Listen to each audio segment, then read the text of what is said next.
Okay, thank you, ladies and gentlemen. We are now live streaming, and over to you, Ruth. Thank you. Well, welcome back, everyone. It's nice to see everybody safe and well again. It's good to see you all. I've missed you all.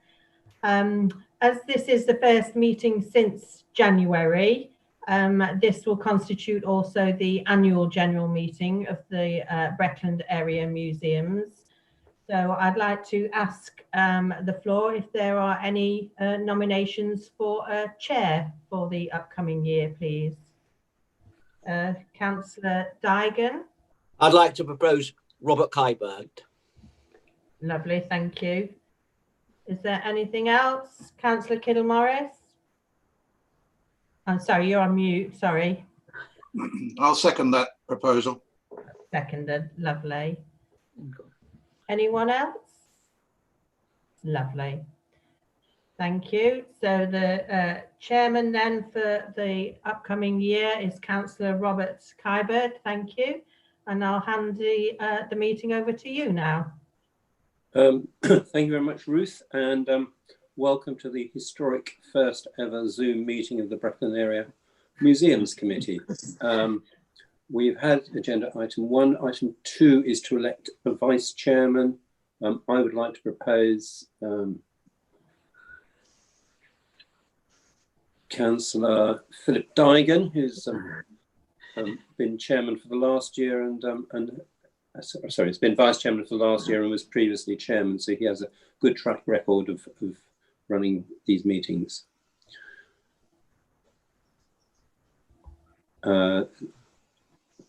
Councillor I'll second that again, please. Thank you. So, any other nominations?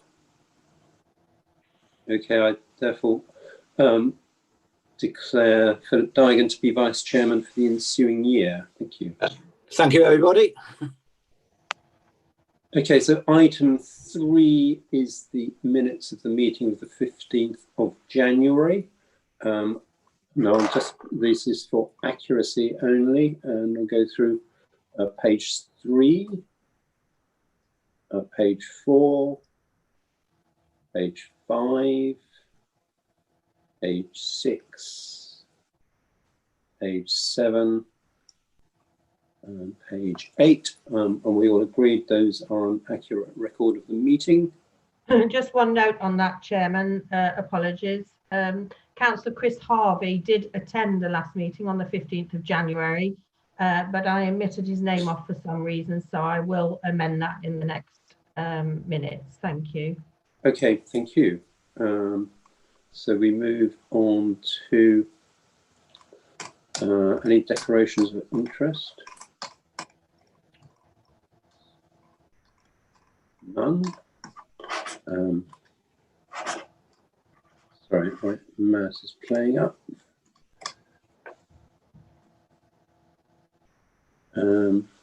Apologies.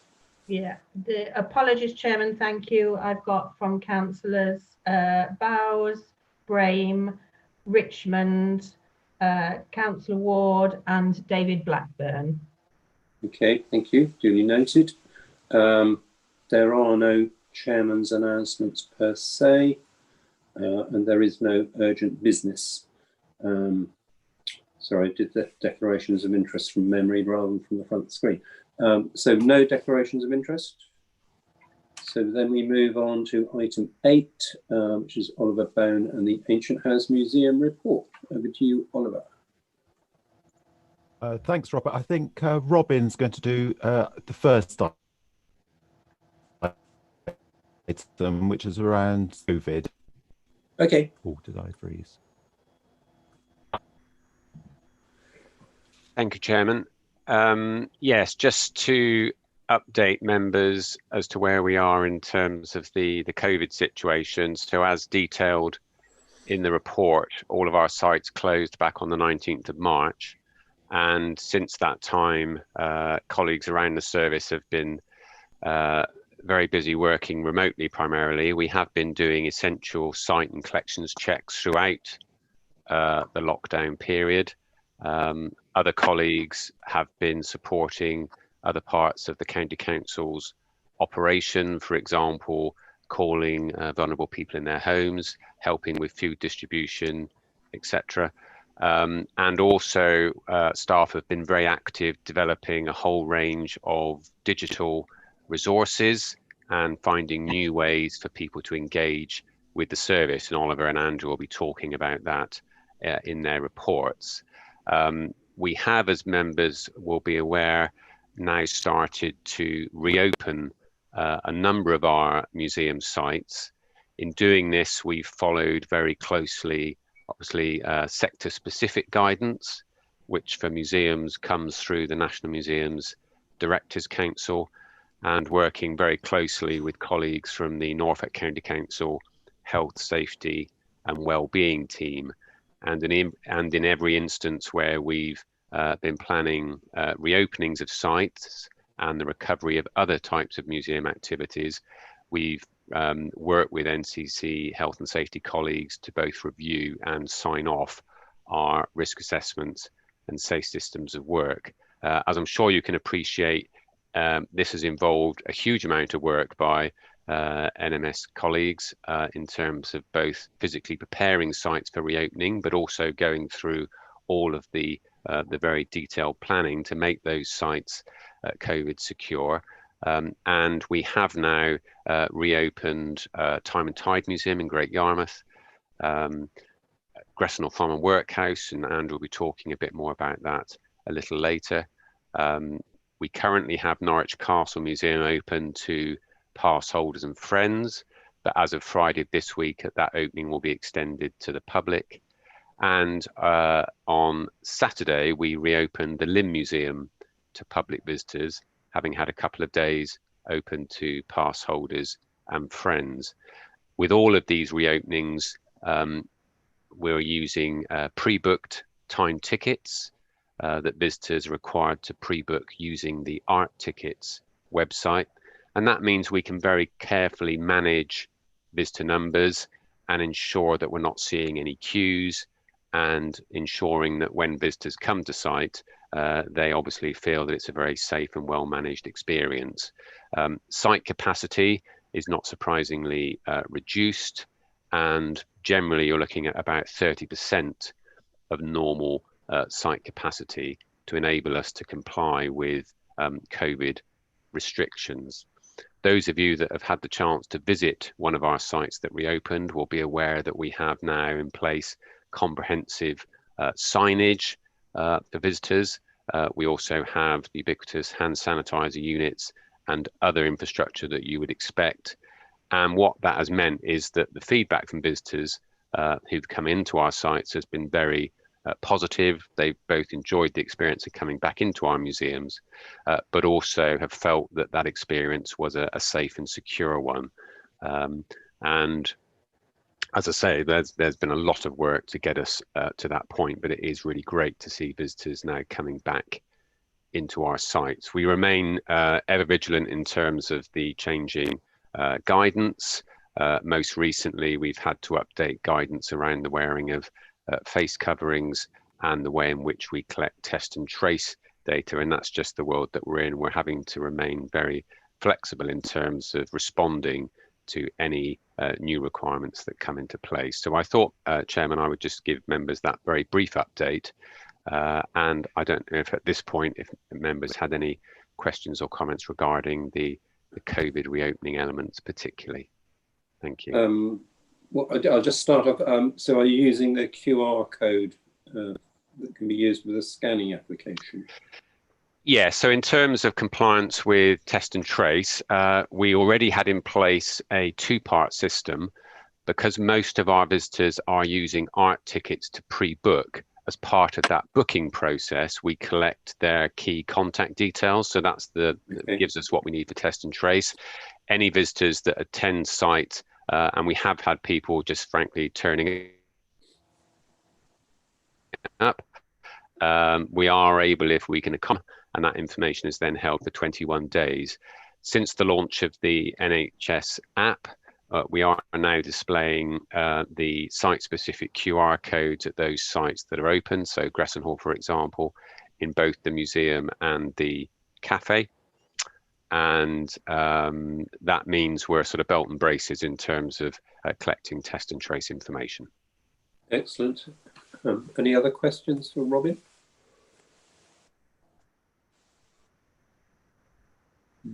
Harry.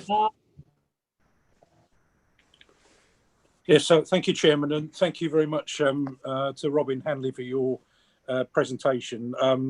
It's really just a comment, just to say that I found that, very reassuring and helpful, what you were saying to the members of the committee about the precautions, and also having read the reports, which I know we're going to come on to in more detail about what you've been doing on the digital front. But I just think, I'm sure all members, would agree, without debate, the sterling work that you've been doing. And obviously we all hope for happier times ahead when we can get back to whatever the new normal is. So just, on a personal note, I'm associated more with Greston, which is just up the road from me, which I've been shielding, so haven't gone and visited, but I wouldn't intend to. But I'm reassured by what you've said, and thank you for all that you've been doing so far. And I'm sure we'd all want to thank all the staff, not just in the Breckland area, but beyond. Thank you.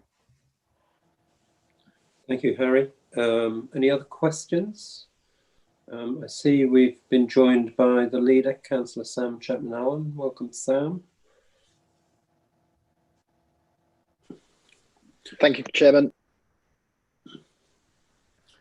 Okay, so I don't think there are more questions for Robin. So Oliver's going to do part 2 of that report. Yes, thank you, Robert. Robin's explained about the reopening of some of the sites. Ancient House Museum remains closed. We are looking at how we could open Ancient House safely for school groups and young people's groups. And there's still some work to be done on that, but we're hopeful that over the winter period we may be able to have some resumption of the young people coming back to the museum in a carefully planned way. On the report, item 2 goes into exhibitions and associated events. And first up, 2.1, Studio Ceramics. Rather sort of Marie Celeste-like, the Studio Ceramics exhibition is at the Ancient House, but the museum is closed. The pots are safely in the secure display cases. We do have the benefit of Arts Council England funding for our exhibitions programme, and this covers the exhibitions that I'll just mention briefly now. So when we are back in business at Ancient House for visitors to come back, the Studio Ceramics will go back to their home in Norwich, looked after by Dr. Francesca Vanka. And the next exhibition will be the Thetford treasure loan from the British Museum. We were hoping that we could have that at Ancient House this summer, but of course 2020 everything's been turned upside down, and including our plans for this British Museum loan. So it will go ahead. We're waiting to hear back of exactly the timing. It will be a display of the late Roman gold jewellery and very interesting inscribed silver spoons, a selection of these for display at Thetford. And the hope is that we can display those next year. And we've put in a request for that to the British Museum, and we're waiting to hear back. Also in the pipeline, 2.3, we've got 2 exhibition projects that we've been commissioned through the Brex River and Fen Edge Landscape Project. And this is a lottery funded scheme, 5-year scheme, and we're playing our part by creating exhibitions around Vikings and Riverside heritage, 2 separate strands, and they will be associated with various activities and so on in association. So we've got some funding from this project sites to create interesting new displays, new exhibitions. Oliver, will the Viking bit of it include anything on archaeological sites in Thetford of that period? Yes, we will be. We're anticipating that we'll again want to borrow from other collections, and Tim Pastell at Norwich Castle there was an exhibition there a year or two ago, wasn't there? And there are very strong collections in Norfolk that we're hoping to tap into, archaeological collections, and there are options around again borrowing from the British Museum for adding to the displays that way.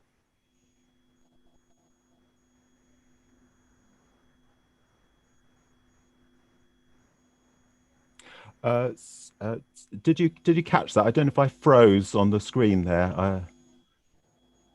Froze slightly, but you're back again. Thank you, Ruth. So 2.4 on the report, we're wanting to do some permanent displays at Ancient House around the Duleep Singh story. We've got this unique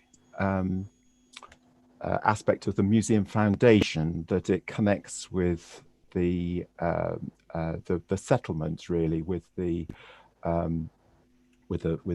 royal family of the Punjab through the Prince Frederick Duleep Singh, the son of the Maharaja. And what I wanted to say was, as well as what we do at Ancient House, I'm very keen that it connects with the proposed new displays at the Guildhall. Thetford Town Council have some lottery funding for a development at Thetford Guildhall to make it more accessible and to conserve the building and so on. But they've also plans for a Duleep Singh room at the Guildhall with display of some of the paintings that Prince Frederick Duleep Singh had collected and given to the town. And I think it's important that what we do at Ancient House makes sense. It links up with the displays at the Guildhall. So if people visit both sites, there isn't too much in the way of repetition, and that they're complementary displays in effect. And Robin and I met with the town council a week or so ago to talk through plans for this, and we're looking forward to working with the town council on this project. So will that revolve around portraits that have already been sort of conserved, or will any further items in that collection also be brought up to standard, should we say? I think it'll probably be a mix of both. I mean, it is a great opportunity to further conserve some of the painting collection and to put back some of those paintings that were originally in the Guildhall when it was the Thetford Art Gallery opened in 1926. And we're working closely with our head of conservation, Manyi Liu, and the conservation team within Norfolk Museum Service to help make this all happen. Thank you. Councillor Digan. Thank you. I remember many moons ago there used to be a Duleep Singh room in the Thetford Library. Does that still exist, and does it have any connection, or is that just named after him and it has no sort of stuff in it relevant to Duleep Singh? I think Prince Frederick Duleep Singh was a great collector of all things Norfolk and historical, and the library service have a Duleep Singh collection, as do the museum service, and the Norfolk Record Office also have a Duleep Singh collection. So yes, he was a great collector, but also a great benefactor. And Thetford Library, yes, you're right. There was the Duleep Singh collection, local studies, printed material, interesting photographs as well. Thank you. I think Keith Robinson has been involved with some work on that. Keith, would you like to just say what you've been doing? Yeah. Apart from the collection of books in the particularly temperature controlled store at the museum, they also have a large a topographic collection of Norfolk there, and I am at the present, or would be if it wasn't for COVID, cataloguing that print collection for them. So I mean, there is plenty of space there for people to actually negotiate for a couple of prints, I should imagine, to be able to go with the paintings at the Guild Hall. Can you hear me? Yeah. Can I just ask a question of Oliver? If we're charging entrance into the museum to see material, how does that affect the notion of free entry into the Guildhall collection?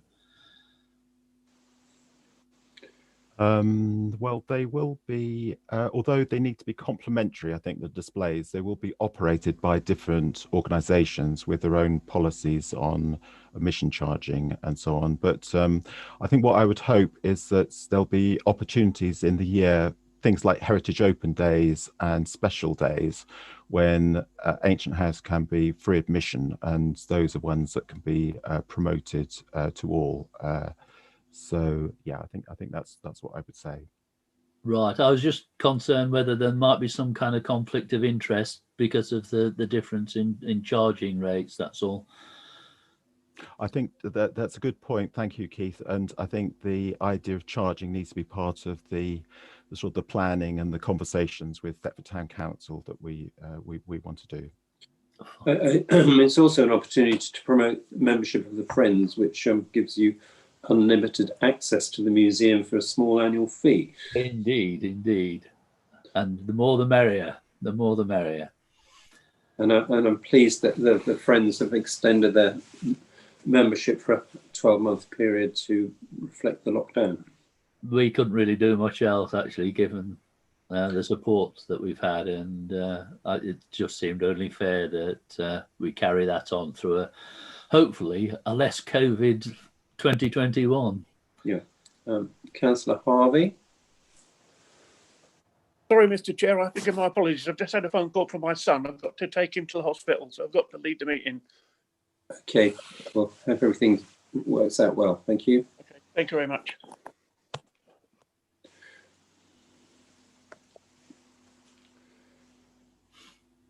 So back to Oliver. Thank you, Chair.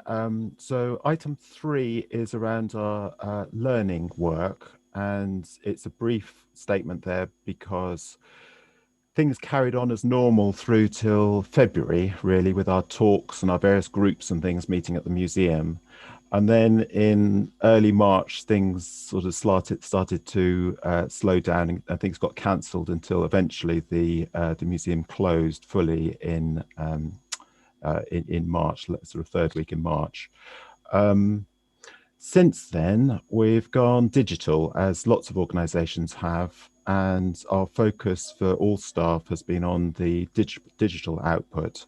But just to say about the Teenage History Club, Melissa Hawker, our learning officer, has done excellent work on keeping them engaged. And although there's a little bit of Zoom fatigue with the young people, they have done really well, and Melissa's done an excellent job in sort of keeping them going, and they've had various projects that they've been working on, the young teenagers. So that's one of the reasons why we're hoping that we can get the teenagers back in the museum in the not too distant future, safety providing. But I guess the mini museum club is in abeyance temporarily. It is in abeyance, and one of the things we've wanted to do with our digital output is to provide activities for family work, so that people can engage with the museum. We can communicate with them about our collections and our local stories, but for people to be able to do things remotely at home, I suppose, some of the activities to do at home, so games and craft activities and so on. So item 4.1, social media.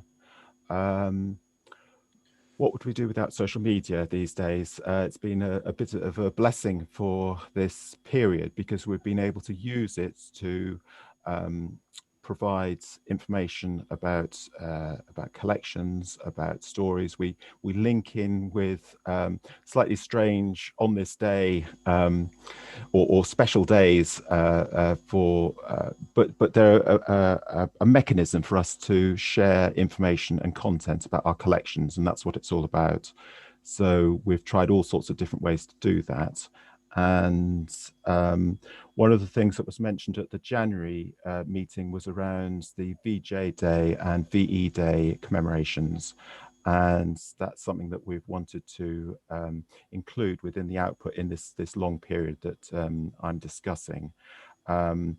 We've learned lots of new skills, as we all have, and creating short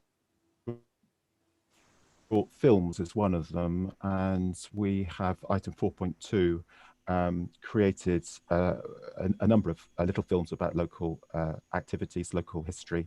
And the YouTube channel for Ancient House has got, I mentioned here, 59 short films that have been produced. Some of them have been uploading existing films, but otherwise we've been creating new films for people to see. And the VJ Day and the VE Day ones are well worth a look. Good. Other activities have included watch-along events, and we've encouraged people to watch films together and then take part in discussions and question and answer sessions. We've been doing online talks, and these have been very popular. It's interesting to see that through this medium, we've been able to reach not just local audiences, but people from around the world. And we had people from Canada tuning into the Priya Atwell talk that we did in September, for example. We worked with David Waterhouse on the how to dig up a Tyrannosaurus, and that was a popular family-orientated activity that we did for the August school holiday period. So I think that's all I'll say on digital. The stats about digital, I think we can forward to members. We haven't got visitor numbers for this period, but the information around the increase in people joining us on Twitter and Facebook can be circulated to members after the meeting. Yeah, and certainly those members who are on Twitter, I encourage them to both like and share your posts, because that's the way you get a wider audience. That's right. Yeah. Thank you.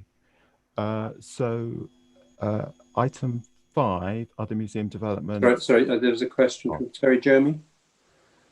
Sorry, thank you, Chairman. I thought you'd finished. I was just going to go back to the very beginning, if I can, just on the Thetford treasure. I was reading about that a couple of weeks ago when you sent the press release about it. And I was really excited because I could vaguely remember learning something about the Thetford treasure when I was at school. And so I've actually been talking to a few friends about that, and they just had no memory at all of the treasure sort of being found and learning about it. So I'm actually really excited about that one. I think it's going to be really popular because there's a whole generation out there who that sort of moment in Thetford's history has sort of passed them by. Yeah, I'm sort of looking forward to that, and hopefully, fingers crossed, that can go ahead next year, because certainly people sort of my generation either vaguely remember it or have no knowledge at all, so it's going to be all new and exciting. Thank you. Perhaps Teenage History Club could take on a little project to develop a play as to how it was discovered and why it was hidden for a while. Nice. Yes, I'll pass that suggestion on to Melissa, see what she thinks. Okay. We are hoping that the Thetford treasure will be able to sort of come back with a big offer with the Thetford treasure for next year to encourage people to come back to Ancient House after its long period of closure.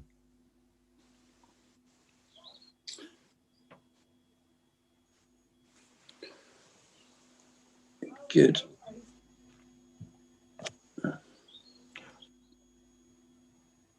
Shall I carry on with item 5? I can't see any more questions coming up, so yes, please. volunteering at the museum has had to be put on hold. The textile groups that we have at the museum, we've kept up contact by doing fortnightly phoning round to the people who join us, usually on a Tuesday or a Thursday at the museum, to keep up that contact. Friends of the museum were mentioned before about extending the membership, and maybe when we do reopen, there's an opportunity to do some publicity around rejoining the Friends or joining the Friends as suggested. 5.4 is the Teaching Museum Trainee Scheme, and this has continued, and we have an excellent trainee in Sami Yusuf, who has been supporting us. He's a whiz with technology, and he's been excellent at supporting the digital output that we've been doing in all sorts of ways. And we've really enjoyed working with Sami. We said a sad farewell to Paula, who left us in April, and she again was contributed a lot, and I think I learnt a lot through the trainee scheme last year. Just got a couple of items left, and then I want to end with showing a few of the postcards that we've managed to acquire for the museum collections. 5.6 photographs of the museum sculpture collection are now online, and 5.7 the portrait of Cornel Fison, one of the civic portraits that are in the Thetford collections, has now been conserved, and that connects to the water fountain on the marketplace, which was a donation from the Fison family. And I just want to thank the Woodmanston Art Conservation Award Scheme, which has funded the conservation of the Cornel Fison portrait. And so to the postcards, we've been successful in raising the £8,500 funds for purchasing the postcards for the town collections. And I want to thank the Ve Day Purchase Grant Funds, the Breckland Council through the match funding programme, the Friends of Thetford Museum, and the Lady Hind Trust and Thetford Town Council for the support in the acquisition. We've also got some funding for display of the postcards in the museum with a small screen with a scrolling selection of the postcards. Was the Thetford Society a funder as well, or was that?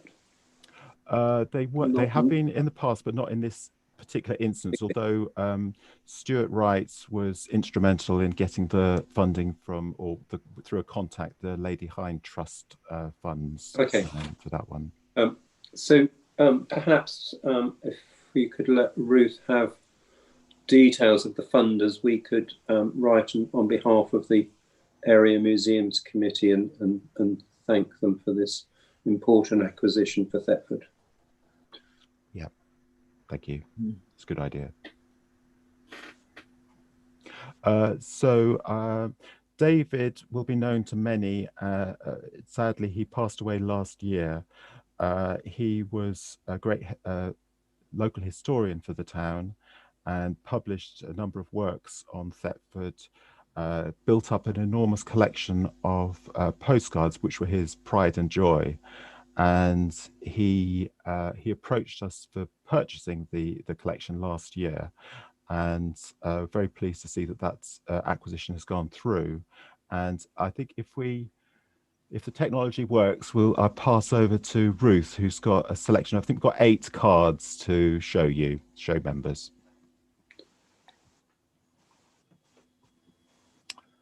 Yes, so the first one shows this is the stall on Thetford railway station, and the 2 delivery boys with their big panniers on the backs of their bikes for delivering newspapers around the town. And yes, if only we could have that back today. There we are. They give an interesting historical insight into how things used to be and perhaps how things could be in the future. Anyway, so if we move on to the next slide. This is a view up White Hart Street, which is where the Ancient House Museum stands, and people very interested in having their photograph taken, I think, looking down towards the photographer, with Pets, the outfitters, on the corner shop there. And on the right-hand side is the landmark of St. Peter's Church. With the next slide. So St. Peter's Church is on the right-hand side of this photograph, which was from the sort of enterprising aerial photographers of the 1920s that used their photographs to be made into postcards. And it shows the trees at the bottom of the photograph are the along the river, and then beyond that, you've got all the industrial complex of the traction engine works, the Charles Burrell and Sons, sort of towards the end of their life as a maker of steam engines. You can just about make out the ancient house if you from White Hart Street from the air, but it has so much detail that we can't otherwise see with these old aerial photographs. Next slide, please. This shows a Burrell engine, a steamroller for road maintenance, and it's very labor intensive, and not only steam power, but horsepower is on show in this photograph. Next slide, please. They mostly date from around 1910, but this one is of the number one shift at the Burrell's works making munitions. So this is a First World War picture of the munitionettes, so-called, who worked there. And there are a few of the shells on show at the bottom of the photograph. Again, very labor intensive, of course. And just wanted to mention that David Osborne's, he was instrumental in making the Thetford and the First World War project happen back in 2014 for the 100th anniversary of the war. Next slide, please. Here we have the Thetford Co-op Society staff, again, lots of staff, and this is their shop that was on Guildhall Street, and it boasted 8 large departments, department store in the town, really. Next slide, please. This is a view down King Street. Got the international stores on the right-hand side. There's a barber's shop with its barber's pole, and then the Checkers pub looking down towards the Bell Hotel beyond. And next slide. And this is the last slide, and it shows children at the Norwich Road school, close to the museum. And I like the way some of the children are blurred in the playground, but others are standing very still and looking towards the photographer.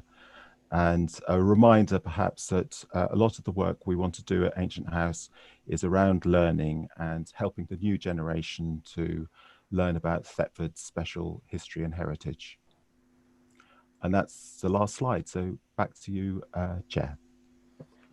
Thank you for that, Oliver. And that's just a small sample of this extensive collection, but one which will become a special exhibition, perhaps in the offing, or an ancillary display area, or whatever. Yes, we're hopeful to do a special exhibition. I think it's worthy of it, and it would generate lots of local interest. But we do also want to have a small, Ancient House isn't very big, but to have a small permanent display with a little screen and a selection of postcards that we change from time to time. Good. Any questions for Oliver? So is that Philip? No. So the recommendation is we asked to note your report, which we do so with pleasure, and we move on to Andrew and Gresson Hall. Chair, can you all hear me okay? Yep. Yep, fantastic. I will just mention at this point that I have frozen a couple of times on my particular screen. So if that happens, please do let me know and I'll recover any elements that I've missed. But just very pleased to be able to see you all this morning and just talk you through the latest update for Greston Hall Farm and Workhouse. And under section 1, I won't dwell on the same detail that Robin has, but just to confirm a couple of sections for you there.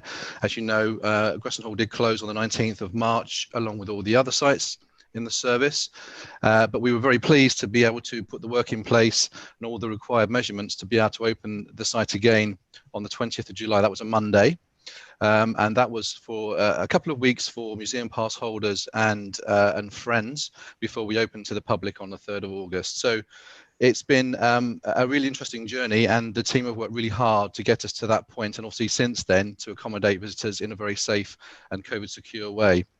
Just to give you a little bit of background, as Robin mentioned, we do have to restrict the numbers that we can see on site at the moment. Obviously, everyone has to pre-book to come on to the see Greston Hall. And we have a maximum capacity at the moment for Greston Hall of 285 people per day. That's the absolute maximum that we cannot go above in a one-day period. But actually, at any one time, we're only able to accommodate 135 visitors across the site, again, as a maximum. What we're actually seeing during the school holidays, we were hitting on a regular basis between sort of 100 and 120 visitors per day during the school holidays, once people were aware we were open and getting used to coming back. But since that point, since schools have gone back, it has dropped off a fair bit, and numbers are sort of hovering around the sort of 20 to 40 mark, depending on the day of the week. Obviously, weekends are a bit more buoyant. As part of the closure, we've also had to, when we reopened, reduce some of the touch points in the museum. So some of our interactive elements have been taken away, unfortunately, or covered interactive ingredients for families, particularly with our new activity takeaway packs and the trails that the families can follow. So we have tried to reinvigorate that offer, but in a very COVID secure way. That was just a little bit of an extra update on the reopening of Greston Hall. Were there any questions on the reopening process from anyone at this stage before I move on to the next section?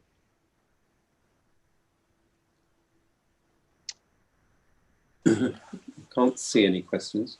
No, fantastic. I'll move on to section 2. So section 2, events and activities at Greston Hall. Obviously, as we know, unfortunately, all of our very, very fulsome programme of events scheduled for this year had to be stopped when we went into that period of lockdown. But pleasingly, we did manage to get the February half-term offer up and running. So during February half-term this year, we had the Hunt for Old Tom's Treasure. That was the event offer that ran for the half-term period from Monday the 17th to Friday the 19th of February. And we had about 216 people a day coming in and enjoying that. And if we think about now where we are with numbers, that's a really good set of figures for us, because we'd love to be able to get back to that level again if we could. But of course, the main offer for this year was going to be our major event days. As you're all aware of, we have a set of models that we work to put on a nice set of and range of events for our visitors. So the main ones that we've lost this year were a Vintage Affair, which is the one earlier in the season, the 40s Village at War, and of course Apple Day. I'll come back to Apple Day in a moment though, but it was a real shame to lose them as a physical event, all of those this year. We also lost some of our other events, so Family Bio Blitz Day and the Horsepower Day, which I know is very popular with people. All of those, unfortunately, we also lost.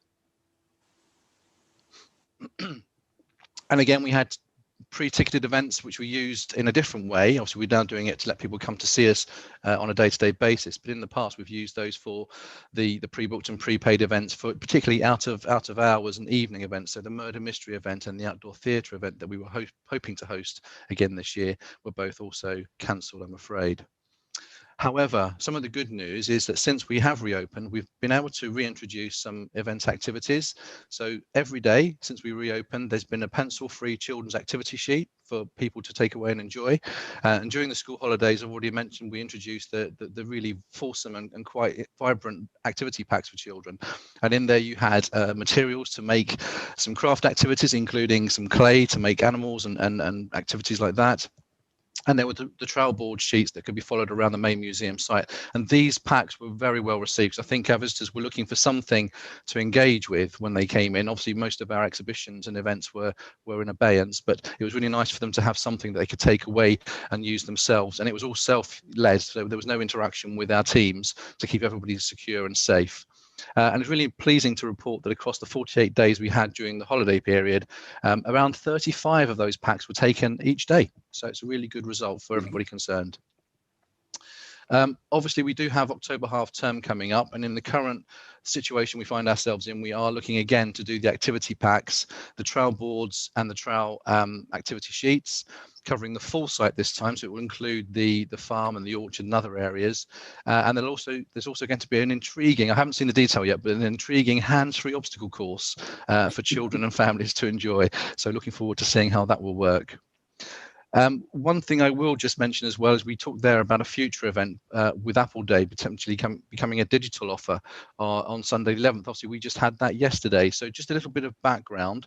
We were very hopeful at some point about 2 months to 6 weeks ago that we may be able to put on a very limited physical offer at Greston Hall for Apple Day as a more traditional looking day, but at much reduced capacities. Unfortunately, once the risks were assessed, that wasn't possible to do. So we switched our attention to a digital version, and that took place yesterday. So I'm hoping that some of you may have seen the publicity for that and hopefully maybe enjoyed some of those events yesterday. But we can give a fuller update on that as the results come through, because obviously it was just taken place yesterday. I'll just pause at that point. Are there any questions around our events or activities from anybody before I go on to the next section? No? Okay. So section 3, other museum developments. Obviously, I think we mentioned this before in our last meeting, but very pleased to tell you that the Full Steam Ahead exhibition, temporary exhibition, did open in February for half term. And as you are all aware, this is designed to celebrate all things steam, which will include the return of the Farmers Foundry Company steam engine, which is currently undergoing restoration, but that will be returned to Greston Hall.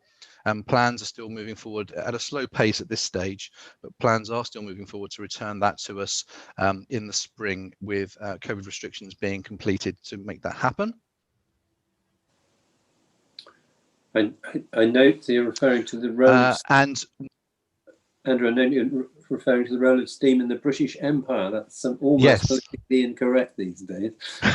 Yes, indeed. Well, we're going to question elements of how we use steam in the past, and we want people to think about how they want to use steam in the future in a much more inclusive way. So yes, it's an interesting question to pose, isn't it? Really pleased, though, we were able to reopen the exhibition space. And I don't know if any of the members have managed to return and have a visit to Greston Hall, but we have our one-way system in place, which I very cunningly designed to make sure that you had to visit the exhibition on the first floor. So I wanted people to enjoy as much of the building as possible. So that's now back up and running. But of course, we've had to adapt the look and feel of the exhibition, and we've had to take away the touch points and the interactives. So they were either removed or covered up, which is a bit of a shame. But actually people can still enjoy the theme and the boards and the information and text and the images and the items behind glass, but we've had to take away the actual the touchy-feely sections as well. Also very pleased to confirm that the planning for our next year's temporary exhibition at Greston Hall, which is going to be called Mooring Commons, is going ahead really well at the moment. So this exhibition, we're working in partnership with Norfolk Wildlife Trust, and they're celebrating their 95th birthday next year, apparently. So we are very pleased to be working with them. And this exhibition will be a celebration of all things wildlife, history, and about the community of Norfolk's common land. So that's something we're working on with the Norfolk Wildlife Trust at the moment, and we will see further details of that coming through in the coming reports. That was very interesting, because I think the public perception as to what our commoners' rights are generally wrong, and generally they think they've got more rights than some very specific rights that happen. So yes, it's a good opportunity to focus on the education aspect there. Absolutely. It's very much about questioning the role of common lands now and how we use them and how we are allowed to use them, but also how people would also wish to use them. So yeah, there's again some really topical points that can be picked up during that theme through that exhibition. Okay, and then moving on to 3.3, staff have also created online versions of some of our previous temporary exhibitions. So we've talked already at length about how important digital engagement is for us, and I'll cover that a bit more in a moment. But in terms of temporary exhibitions, we've been able to upload some simple PDF files to allow visitors to explore the objects and images from the previous exhibitions. And you can see a list of some of the ones that we've already loaded up onto social media sites, and you can see those and explore those there. And we're also working on an online version of the very popular Once Upon a Time temporary exhibition from several years ago as well.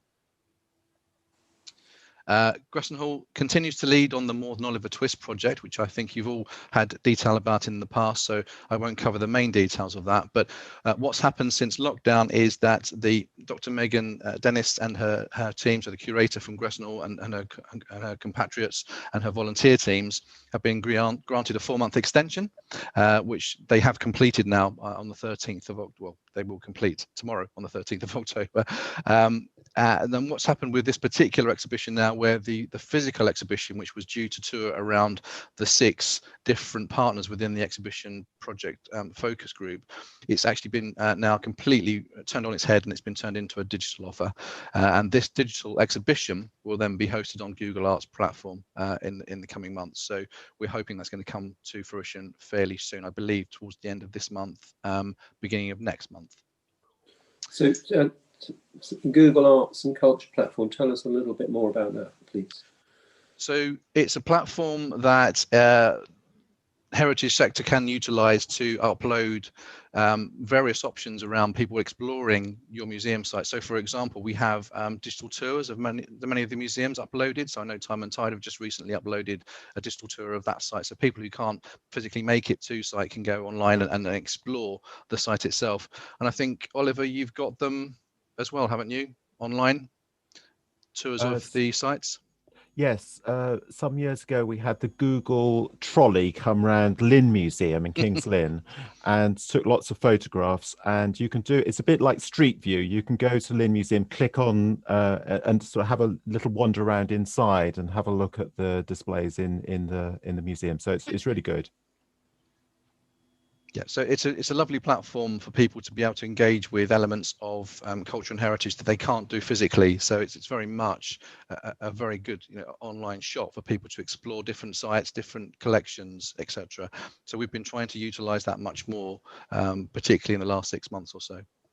Okay, thank you.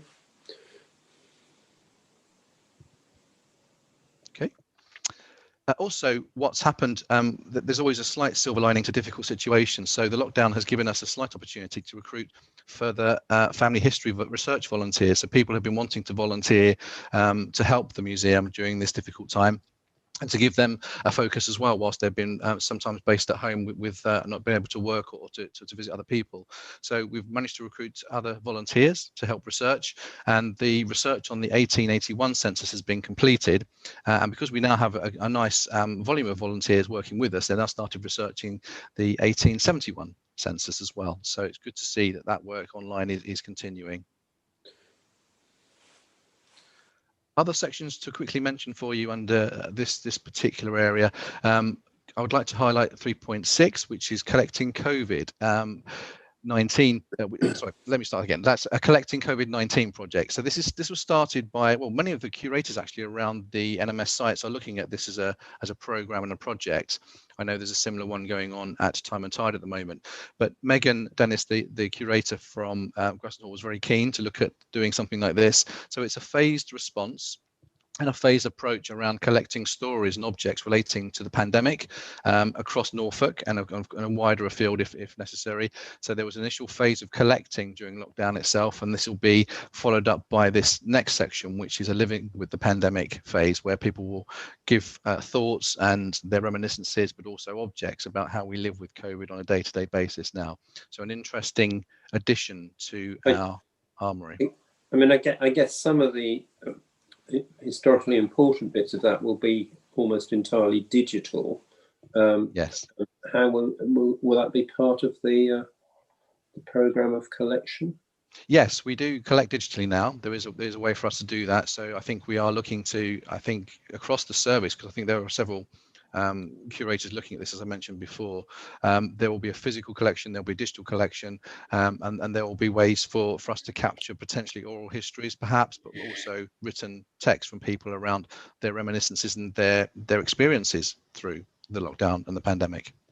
There's kind of parallel project at the Record Office, which is to transcribing audio tape, etc., into a digital format, and that project's been going very well. But anyone who's got some falling apart tapes, they can be used and reclaimed for posterity. Good, thank you.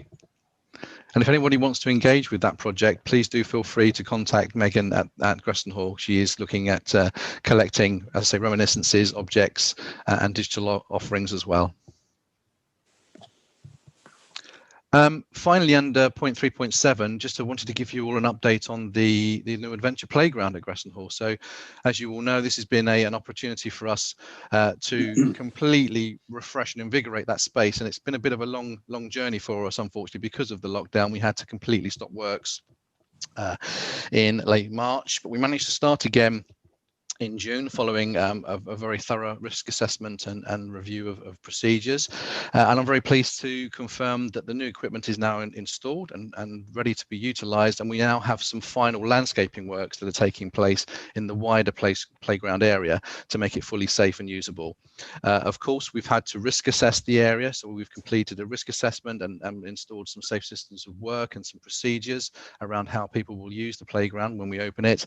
But we are very hopeful that we can have the risk assessments and the safe systems work signed off by the health and safety officers from NCC, and that we can open just in time, just prior to the October half term, so families can enjoy the space for at least a week or so before we then look to close for the end of the season, and then we have to wait until the spring for the new start of using the adventure playground.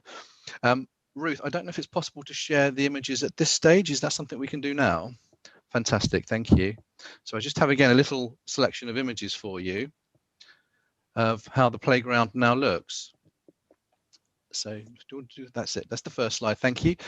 This image shows the main tower units, which are the new, well, it's the actual USP really of what we've done with the adventure playground. We wanted the playground to have a real wow factor, and I hope you can see from the scale of this, but the towers are really quite tall. So the tallest tower, including the flag on the top, is 8.1 meters.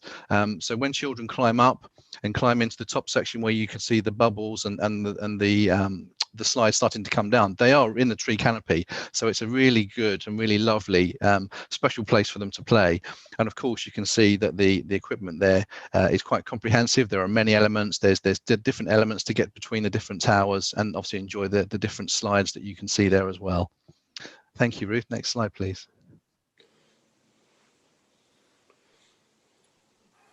Again, a little bit more. We've got some other activity equipment. So there's the climbing pyramid, and then there's the new Greston Hall play tractor. So we wanted to keep the theme of the playground very much in keeping with our ethos at Greston Hall. So we've got the tractor, and you can't see it, but on the front, the number plate says Gress 1 is the number plate. So we were really trying to theme that. And just a quick word about the young people in these images. These are members of staff's families who were very keen and very happy to volunteer to come and take some photographs with a photographer. And I will confirm that I did write a risk assessment for this, and everything was done in a very COVID secure way. They all had to maintain their social distancing, the adults particularly, etc. So it's all been done in a very COVID secure way. But some lovely images for us to now be able to utilize to promote the playground, particularly when we hit the new season next year. Next slide, please, Ruth. This image shows you some of the new attractions on the top section of the playground. I'm not sure if members have had a chance to have a look at the site, but you've got the lower section, then we've got the large hill, then where the towers lead into. And then above that, there's this section at the top, which was honestly a little bit of a dead area. So we've installed these mounds and tunnels and bubble areas. I'm calling it Teletubby Mound. I'm not quite sure if it's quite the look we're looking for, but it does remind me of that. And as you can see, the children can go inside the tunnels and look through and see each other through the bubbles for it. So it just gives a nice flavour of how that would work. Next slide, please, Ruth. And again, a couple of images of the slides available from the tower units, and you can see also the cargo nets at the top. So that's a very interesting piece for the more adventurous children to climb through to get to the top section. And as you can see, we have a metal, very low level slide on the left-hand slide, and that is DDA compliant. And there is a special surface which you can just see a bit of on the right-hand image. On the bottom left, you can just see the bonded section next to the normal bark. So it's wheelchair accessible, and you can get 2 people on that particular slide. So it's very DDA compliant, and everybody can enjoy that themselves on the play park. And then you see the young lad coming down the main tower slide, and I think you can see from the look on his face, I think he's enjoying that. That's good to see. Next slide, please, Ruth. And then this is another image of the top section, so it gives you a different aspect, and you can see the tunnels and the mounds with the bubbles, but also you've got the cargo net crossover between the 2 sections. So again, it's really improved the look and feel of that top section. I think, is that it, Ruth? Was there any more? That's it. Thank you very much. So there we are. Were there any questions from members around the installation or the opening of the new playground? No? Okay, thank you. I mean, I think that will. I think you need to bring that to the attention of grandparents generally. Yes. Now we hope to do a really good marketing campaign in the spring. I've been speaking to the Norfolk Museum Service marketing manager, and we've got some really good ideas around using those images, but also other ways of promoting that. But I think it's going to be a huge draw for us. Yes. Yeah, I think, and it's part of your repeat business offer, I think. Absolutely. Yeah. Teresa. Councillor Digan has got his hand up. Ah, sorry. I can only see 9 at a time. So. Just think of the publicity. I remember many moons ago when the original playground was opened, and we had a Breckland area museums, and I think the oldest member at the time was photographed using a bit of equipment. Thetford member, special member, a chap called Jack Ram, who I think must have been in his 80s, and there was a picture of him actually, on one of the bits of equipment. So if we can find perhaps the oldest member of the museums things and have a picture of that, that might just sort of, capture people's imagination. I think Oliver's the longest serving member of the museum service. I would just say also members are very welcome. I'm sure if we do a launch day, we'd very much welcome you to come and enjoy the new equipment with us and have a go yourselves if you wish. I think that's a job for the chairman on equipment, not the vice chairman. Thank you. Philip, if we get a rock band there as well, I'm sure you'd turn up. Okay, I'll carry on following the playground section. So just a couple of other areas to cover for you in the general updates. Under 3.8, just to confirm, obviously it's been a challenging time for the team at Greston Hall completely across the whole site, but particularly at the farm, because we really do have to make sure that all the key priorities are covered, particularly the care and the feeding of the livestock every day. So that was a great piece of work by the team. They've provided great cover. So there was a support network in place. It was led by the 2 key farm officers, but there was support from other members of the team to make sure that happened across that closure period. And of course, we've started to reopen the farm. People can still enjoy the space. What's been really interesting to see actually is how people want to enjoy Greston Hall at the moment, and the focus has been much more on the outdoor spaces and people enjoying the outdoor environment, and particularly the farm. They're still enjoying the walks and the one-way routes through the buildings, but particularly they've been enjoying the outdoor spaces. It's been good to see how they've reacted to us reopening. Is there any sort of live webcams on the farm or anything like that? No, at the moment there's nothing running at the moment, but I think it's something we should look at again. What we have been doing is I was going to mention a little bit later on, but we have been doing the farm diaries over the period of March to September, and these have been published on a weekly basis in the EDP, online particularly. So those have been very well received. But you're absolutely right, Chair. I think we do need to continue to promote what happens on the farm, particularly across the winter section now. So we'll look at how we can do that. Okay. Okay. We talked also earlier, again, I'd just like to mention the digital response from Greston Hall. As we said earlier, it's become hugely important to us, and I'm not going to go through every piece of detail for members, but we've had a number of projects with video content that we've been able to upload. So the popular Workhouse Mystery Murder Mystery which replaced our Museums at Night offer, that was uploaded, and then our Make It Monday craft activities videos have been very, very popular, and they were inspired by our animal art attack activities that we take place on site, but those have been a really good and very well received offer online. And of course, digital offer and digital engagement is extremely important to us across all of the sites. But at Greston Hall, I can confirm, as you can see from the stats under that section number 3.9, that we have increased access and the response to our social media channels. So the social media channels of our main ones are Twitter, Facebook, and Instagram are up by 5% since the end of March. It's really pleasing to see Instagram has increased by 12% across that period. And really important, I think the Chair mentioned a little while ago about people liking and resharing some of our content, but in terms of Twitter particularly, at Greston Hall, retweets have been up a huge amounts between the period of February to May this year. Retweets were up by 241%, so that's a really good return on some of the information that we're putting online, so it's really pleasing to see. Some of the content we've been putting out there for everybody to enjoy across that period has included things like online content for cancelled events, so use of past events images and quizzes and activities, and sharing of related collections items for people to enjoy, and activities for children to do whilst at home.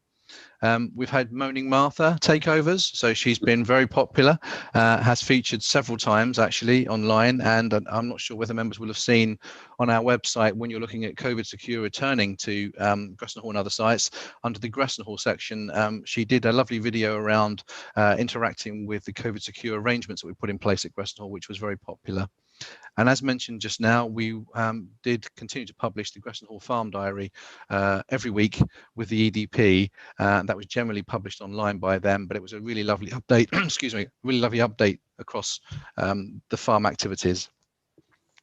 There have also been some online resources created by a combination of the events, learning and collections teams, and there's some of them are listed below there for you, but they also include, as we mentioned before, a digital tour of the Greston collection. So it's really nice for people to be able to access the collections online and to actually tour some of them if they're not able to actually visit us in person. Finally, under this section, under 3.11, really interesting to also update the members on a development of a new private Facebook group for Greston Hall staff and particularly volunteers. This was a really interesting departure for us, but it provided a really safe link into the museum for all staff and all volunteers. And there were many people who were not able to come to site, and obviously volunteering is still in abeyance generally, but it was really a good opportunity for them to engage, and it was a safe space for people to develop their communication skills and work across the digital community for Greston Hall. And it's gone down very well, and it will continue into the future.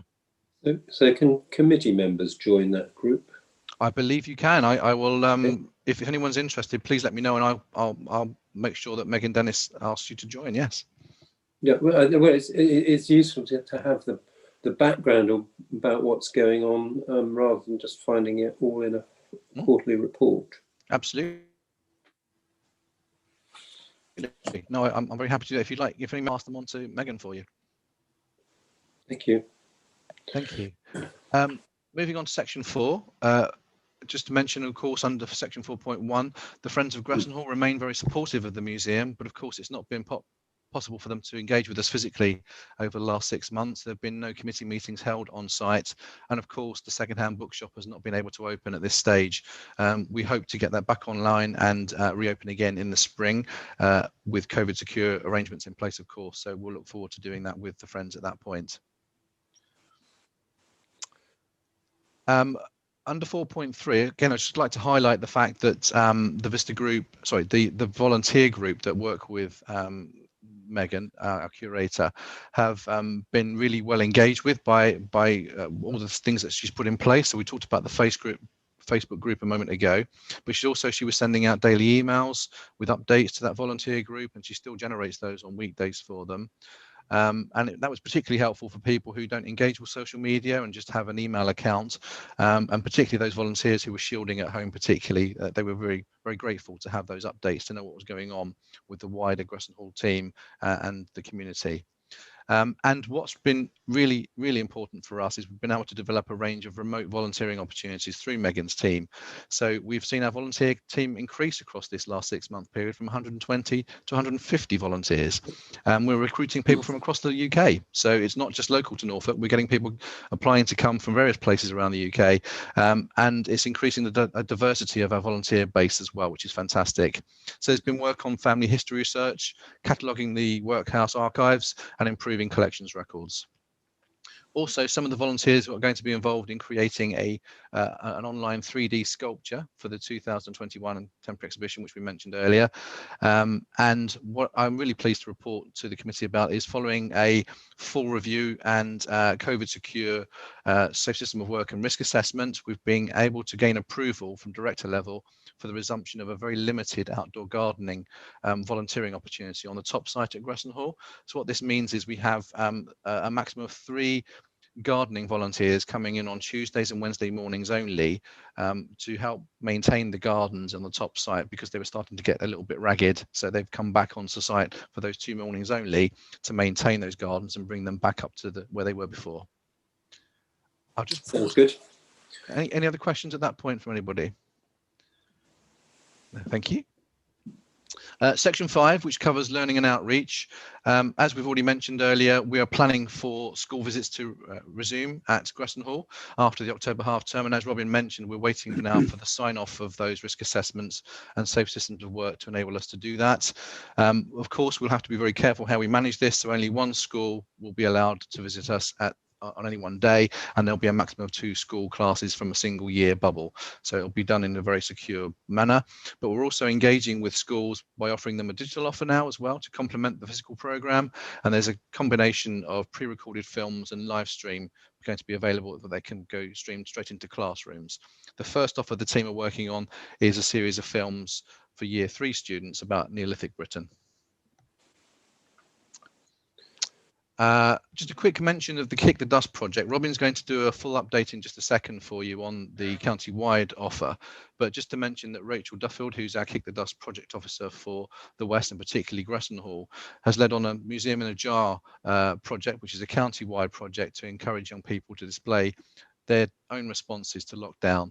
And Rachel and Rebecca have been our other learning officer. They've both been supporting young people and young volunteers through the pandemic. Okay, I'll just pass over to Robin for section 6, and Robin will complete the update on the Kick the Dust project. Thank you, Andrew. So members will be aware that we've been running the Kick the Dust project since 2018. A reminder that this is a project funded primarily through the National Lottery Heritage Fund, and it's focused on providing engagement opportunities for young people aged 11 to 25, with a real focus for us in terms of those 16 to 25. And quite a lot of that activity is around supporting vulnerable young people who don't normally access the heritage. The budget we have for Kick the Dust is just under £1 million, and that includes an original grant from the Heritage Fund, and then an additional grant administered by the Heritage Fund known as the Youth Accelerator Fund. So project activity has been running for a few years now, but obviously in common with all of NMS activities, had to readapt. And in your report, you've got a summary of the way in which Kick the Dust had to sort of realign itself to a more digital channel from the start of lockdown. And in section 6.2 of the report, there's a summary of the numbers of engagements that have taken place from March through until the end of August.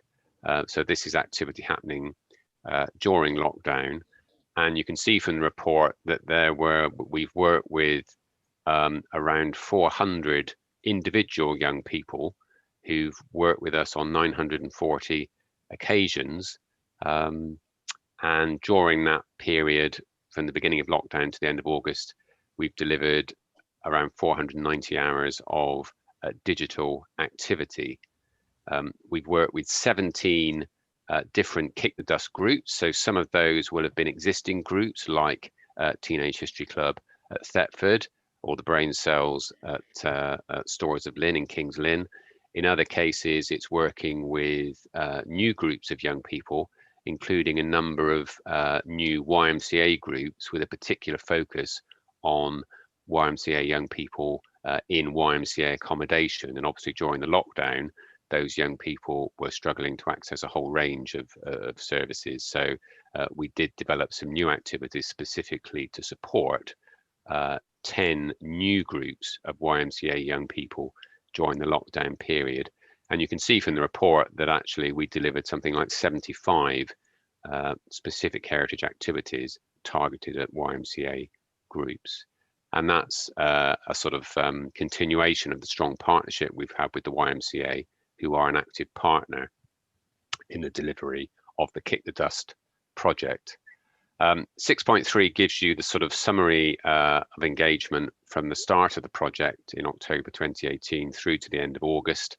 And you can see there have been over 7,000 engagements with young people, which involves over 2,000 individual young people participating in about 3,600 hours of activities. So Robin, I think prior to lockdown, you were running ahead of expectation on number of engagements. Is that, are you slightly behind the curve now, or are you still sort of?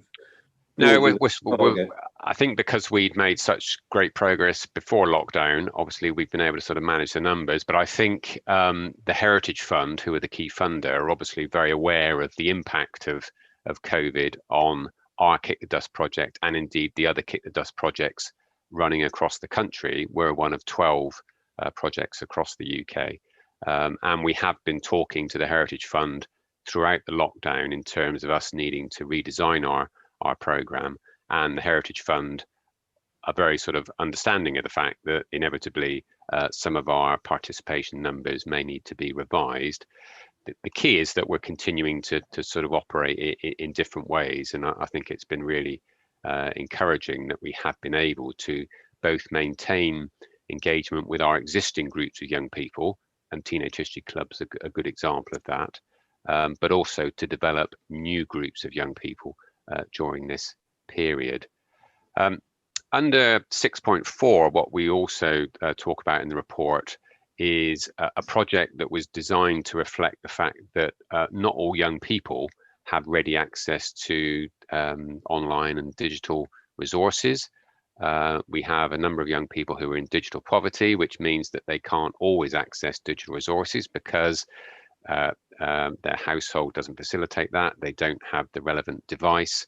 So really it was identified as being a real priority that we provided a non-digital way for young people to engage with the project during the lockdown.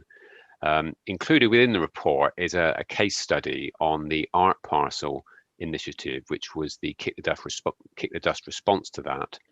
And that's where the Kick the Dust team worked with a whole range of partners, both existing partners and new partners, to identify vulnerable young people across the county, and then to arrange the distribution of a pack of arts resources that enabled those young people to engage in arts activities without being reliant on digital connectivity. And 1,000 art parcels were distributed across the county, and that was supplemented by a further 400 parcels going out to a younger age group of 6 to 10-year-olds. So that's I say in the report, art parcel initiative, and I think that's going to have a long-term legacy, not only for the young people who are able to sort of engage with the project, but also the partnership that was developed to deliver it. So we developed links with a number of partners within the County Council's Children's Services team, and on page 28 of the report, you've got also listed a number of the other partners that we worked with. So we're expecting to continue to work with those partners in the longer term, and we've already set up a forum for those partners to continue to meet to discuss other opportunities of engaging with young people. So a really good project in its own right, but one that will also have, I think, a really important legacy going forward. So it's a good example of the way in which museum service staff have responded very creatively to the challenges around lockdown and been very clear about the needs of their audience, because it was very apparent that we wouldn't be able to engage with all of those young people just using digital channels. On page 25 of the report pack, so sections 6.5 onwards, you've got the breakdown of current Kick the Dust participants based on the evaluation that's been going on from the start of the project. And you can see that there's a good spread of age ranges, but also that we've engaged under item 6.6 with a very broad range of different groups of young people. During lockdown, we've actually increased our engagement with YMCA clients. So the percentage of YMCA clients involved with the project has increased. But we've also been looking to develop our work with the youth offending team. We'd looked after children and other groups, again, during the lockdown period. So we continue to be very pleased with how the Kick the Dust project is developing. I think we're doing some really good stuff, certainly compared to some of the other projects around the country. And we've been talking to them again throughout lockdown to share good practice. We've recently had a sort of a monitoring meeting with the Heritage Fund, who again are very pleased with what the project has been doing. And we think the Art Parcel Initiative particularly will have a really positive long-term legacy in terms of developing the partnerships that we're able to work with over the remainder of the project lifespan. Thank you, Chairman. Thank you, Robin. That's all excellent work, and congratulations to all the team involved in delivering that. Terry. Thank you, Chairman. Thank you, Robin. I was particularly pleased to see the figures on 6.5, given the age breakdown. I remember from my years as a youth worker that it was quite widely accepted that the older the young people, the harder it was to engage them in anything really, let alone sort of history and sort of heritage. So I was really pleased to see quite a significant percentage there, sort of 17 years plus. I would suggest that actually, that's working very well, and perhaps there's some learning opportunities for the future about how we engage young people with opportunities like this, and perhaps more sort of technology based solutions actually is something that we can take away from COVID in the future. Actually, it seems to be working, and we do seem to be engaging with people, which is really good to see that demographic is actually still being engaged. Thank you. Thank you for that, Terry. Any other comments, questions? Okay, we're asked to note the report. Duly noted. Whilst we have Robin here, 2 minutes on the castle keep, please. Thank you, Chairman.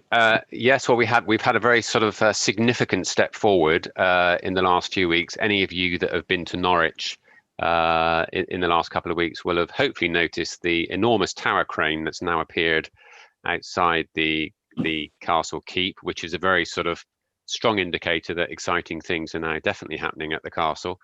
So construction work has now commenced on the Norwich Castle Gateway to Medieval England project.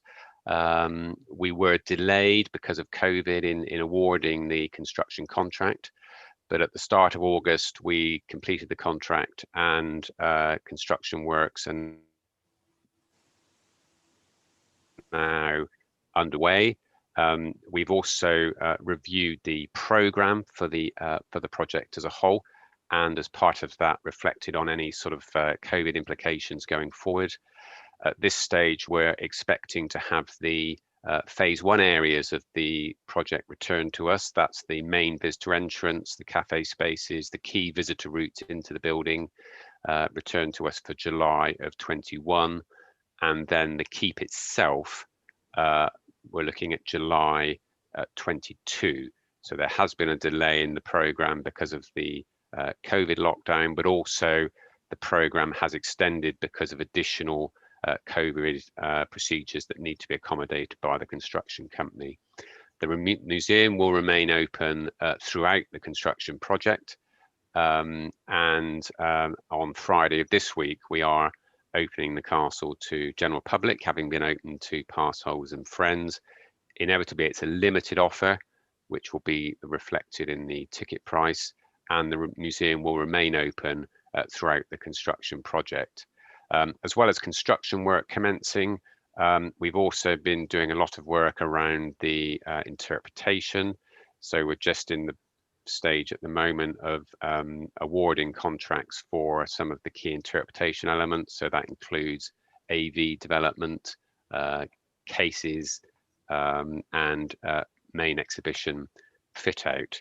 So throughout lockdown, the project team worked very effectively remotely, and that included the wider design team, so architects, structural engineers and project management consultants. All of those were able to keep running during the lockdown phase, and we've been able to sort of, I think, maintain momentum with the project. So very exciting, and I think the installation of the tower crane is a very sort of potent signal that absolutely exciting things are now happening, and be very happy to give updates to future meetings of this committee, Chairman. Thank you for that. I mean, it's a flagship project for Norfolk as a whole, so we're glad you're involved. I think there's no some final agenda item, is it? My laptop's.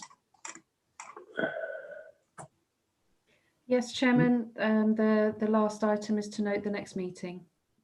Which you've got penciled in for January. Monday. Yeah, Monday the 25th of January. Yeah.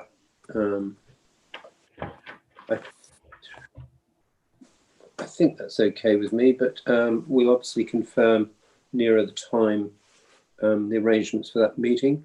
And I've just had a note from Sam Chapman-Allen thanking me for inviting me to attend, and hearing the exciting work by Oliver, Andrew and Robin.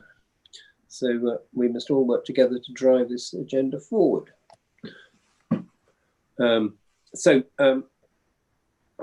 Without further ado, unless anyone has any other matters they wish to raise, I'd like to thank everybody for attending, both officers and councillors, and